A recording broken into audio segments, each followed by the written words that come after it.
ناظرین السلام علیکم۔ کیا آپ جانتے ہیں کہ ایک پرندہ انسان سے سودا بازی کرتا ہے؟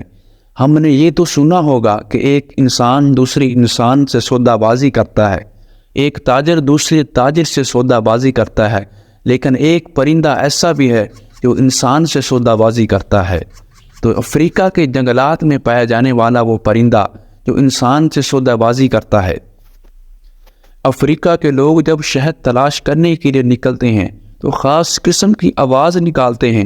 اب پرندہ بھی آواز نکالتا ہے اور آواز نکالنے میں ان دونوں کے درمیان ایک معاہدہ طے پاتا ہے کہ وہ پرندہ شہد کی جگہ تک لے کے جائے گا اور وہ شخص افریقہ کے لوگ اس شہد تک پہنچ کر اپنے حصے کا شہد حاصل کر کے اس پرندے کے حصے کا اس کو دے دیں گے۔ تو ناظرین، اگر آپ کو یہ ویڈیو پسند آئی ہو تو اس چینل کو سبسکرائب کریں اور تاکہ نئی آنے والی ویڈیو آپ تک پہنچتی رہے۔